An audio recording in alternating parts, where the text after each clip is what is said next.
Unit 4 এর 22 পৃষ্ঠা my home district 3.1.1 এটি আমরা এখন সমাধান করব। এখানে use capital letters where necessary. Use অর্থ কি? ব্যবহার করা। ক্যাপিটাল লেটারস অর্থ বড় হাতের অক্ষর। কয়টা?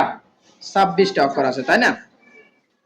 ক্যাপিটাল লেটারস এস দিছে দেখছো, একটা নয়। তাহলে আমাদের ক্যাপিটাল লেটারস কয়টা আছে? 26টা। বড় হাতের অক্ষর 26টা। হোয়ার অর্থ যেখানে, নেসেসারি অর্থ কি? প্রয়োজন। অর্থাৎ 3.1.1 এ বলা হচ্ছে use capital letters where necessary, মানে যেখানে প্রয়োজন বড় হাতের অক্ষর ব্যবহার করো। প্রত্যেকটা সেন্টেন্সের প্রথমটা ক্যাপিটাল লেটার হয়, এটা আজকে মনে রাখবে। প্রত্যেকটা সেন্টেন্সের প্রথমটা কি হয়? সেই হিসাবে বাংলাদেশের বি কি হবে? বড় হাতের অক্ষর হবে বা ক্যাপিটাল লেটার হবে। সবাই এটা বড় হাতের অক্ষর পেন্সিল দিয়ে লিখে ফেলো বইয়ে। আর আরেকটা নিয়ম আছে, সবগুলো দেশের নাম ক্যাপিটাল লেটার দিয়ে শুরু হয়, সেই হিসাবে বাংলাদেশও ক্যাপিটাল লেটার দিয়ে শুরু হবে। সেই নিয়মও এটা হচ্ছে, কিন্তু এটা সেন্টেন্সের শুরুতে হওয়াতেও ওই নিয়মও পড়তেছে, তাই না? তাহলে বাংলাদেশ ইজ মাই মাদারল্যান্ড, এখানে কি আর কোথাও ক্যাপিটাল লেটার হবে? আর হবে না। তাহলে আমাদের শুধু প্রথম এ নম্বরে ঠিক করতে হচ্ছে কোনটা? বাংলাদেশের বিটা। এটা ক্যাপিটাল লেটার লিখলে সেন্টেন্সটা কি হবে? কারেক্ট হবে। এবার দেখো বিতে, have you ever been to Rangamati? তুমি কি কখনো রাঙ্গামাটি গিয়েছো? এটার অর্থ এখানে সেন্টেন্সের শুরুতেই কি হয়? ক্যাপিটাল লেটার হয়। সেই হিসাবে হ্যাভ এর এসটা কি হবে? ক্যাপিটাল লেটার, তাই না? পাইছো কি না? আর রাঙ্গামাটি একটা স্থান না? পৃথিবীতে যত ধরনের স্থান আছে, স্থানের নামের প্রথম অক্ষরটা কি হবে? ক্যাপিটাল লেটার হবে। দেশের নাম এবং স্থানের নাম আমরা পূর্বের পৃষ্ঠায় পড়েছিলাম। স্থানের নাম এবং দেশের নাম কি হয়? ক্যাপিটাল লেটার দিয়ে শুরু হয়। সেই হিসাবে রাঙ্গামাটিও একটা স্থান, এবং রাঙ্গামাটির আরটা কি হবে? ক্যাপিটাল লেটার হবে। সবাই আরটাকে ক্যাপিটাল লেটার বানাও। তাহলে আমাদের বি নম্বরে কয়টা ক্যাপিটাল লেটার ইউজ হয়েছে? দুইটা। একটু খেয়াল করো, রাঙ্গামাটির আরটা ক্যাপিটাল লেটার হবে, আর কি হ্যাভ এর এসটা ক্যাপিটাল লেটার হবে। কেন? সেন্টেন্সের শুরুতেই ক্যাপিটাল লেটার হয়। আরেকটা বিষয় এখানে লক্ষণীয়, সবাই একটু মনে রাখবে, হ্যাভ এটা একটা অক্সিলারি ভার্ব না?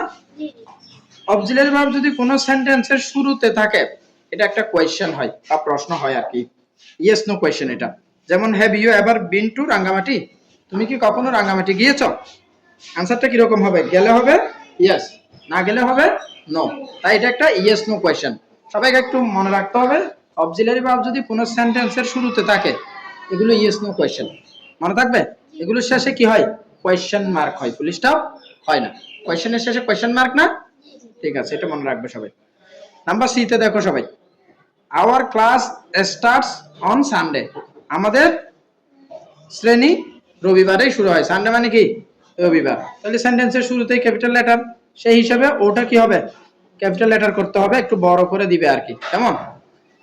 তারপরে হচ্ছে এখানে আরেকটা বিষয় আছে, সানডে। আমাদের Saturday, Sunday, Monday, Tuesday, Wednesday, Thursday, Friday 7 দিনের নাম ইংরেজিতে, কেমন? 7 দিনের নামের প্রথম অক্ষর অবশ্যই কি হবে? ক্যাপিটাল লেটার হবে। সেই হিসাবে সানডের এসটা ক্যাপিটাল লেটার একটু বড় করে দিবে, বুঝছো কিনা? তাহলে তোমরা নামের 7 দিনের নাম যেখানেই দেখো না কেন কি দিয়ে লিখতে হবে? প্রথমটা ক্যাপিটাল লেটার দিয়ে লিখতে হবে, বুঝতে পারছো কিনা? তাহলে সানডের এসটাকে ক্যাপিটাল লেটার বানাও। বানাইছো সবাই? ঠিক আছে। এবার দেখো ডিতে, জয়নুল আবেদিন ওয়াজ এ গ্রেট আর্টিস্ট। তাহলে জয়নুল আবেদিন ওয়াজ এ গ্রেট আর্টিস্ট, এখানে জয়নুল আবেদিন একজনের নাম না? তাহলে আমরা জানি যে নামের প্রথম অক্ষর কি হয়? ক্যাপিটাল লেটার হয়। তাহলে জয়নুল আবেদিন একজন মহান চিত্রশিল্পী। তাহলে এখানে জয়নুলের জেড ক্যাপিটাল লেটার বানাও। এটা তো সেন্টেন্সের শুরুতে, এই নিয়মও পড়তেছে, তাই না? আবেদিনের কি হবে? এটা ক্যাপিটাল লেটার হবে। নাম, নামের প্রথম অক্ষর কি হয়? ক্যাপিটাল লেটার হয়। মনে থাকবে সবার? তাহলে জয়নুলের জেড, আবেদিনের এ, এখানে কি আর কোথাও ক্যাপিটাল লেটার হবে? হবে না। জয়নুল আবেদিন ওয়াজ এ গ্রেট আর্টিস্ট, এটার অর্থ হচ্ছে জয়নুল আবেদিন একজন মহান চিত্রশিল্পী ছিলেন। ওয়াজ মানে ছিল। এবার ইতে দেখো সবাই, we enjoy our winter in December and January. আমরা ডিসেম্বর ও জানুয়ারিতে শীত উপভোগ করি।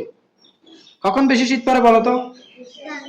ডিসেম্বর এবং জানুয়ারি। বাংলাদেশের শীতলতম মাস হচ্ছে জানুয়ারি, অর্থাৎ জানুয়ারিতেই বেশি শীত পড়ে। এটা একটা সাধারণ জ্ঞান, মনে রাখতে পারো। শীতলতম মাস কোনটা? জানুয়ারি। এখানে একটু কি লক্ষণীয় যে প্রথমটা ক্যাপিটাল লেটার বানাতে হবে, সেন্টেন্সের শুরুতেই ক্যাপিটাল লেটার হয় এই নিয়মে। আর ডব্লিউটা কি হবে? ক্যাপিটাল লেটার, বড় হাতের অক্ষর। বুঝছো কিনা? আমরা তো কিছুক্ষণ আগেই বলছি যে 7 দিনের নামও ক্যাপিটাল লেটার দিয়ে শুরু হয়, 12 মাসের নামও কিন্তু ক্যাপিটাল লেটার দিয়ে শুরু হয়। সেই হিসাবে ডিসেম্বর এবং জানুয়ারি দুটাতেই কি হবে? Capital letter. অর্থাৎ ডিসেম্বরের ডি আর জানুয়ারির জে ক্যাপিটাল লেটার হবে।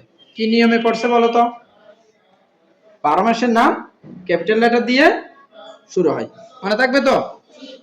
তাহলে এখানে বলছে উই এনজয়, আমরা উপভোগ করি, আওয়ার উইন্টার, আমাদের শীতকাল, ইন ডিসেম্বর এন্ড জানুয়ারি। কখন? জানুয়ারি, ডিসেম্বর এবং জানুয়ারিতে আমরা আমাদের শীতকাল উপভোগ করি। তাহলে বাংলাদেশের শীতলতম মাস জানুয়ারি, এটাও মনে রাখতে পারো। কেমন? আরে এটা বুঝছো? কারো সমস্যা আছে? তাহলে আমরা কি 3.2 তে যাব?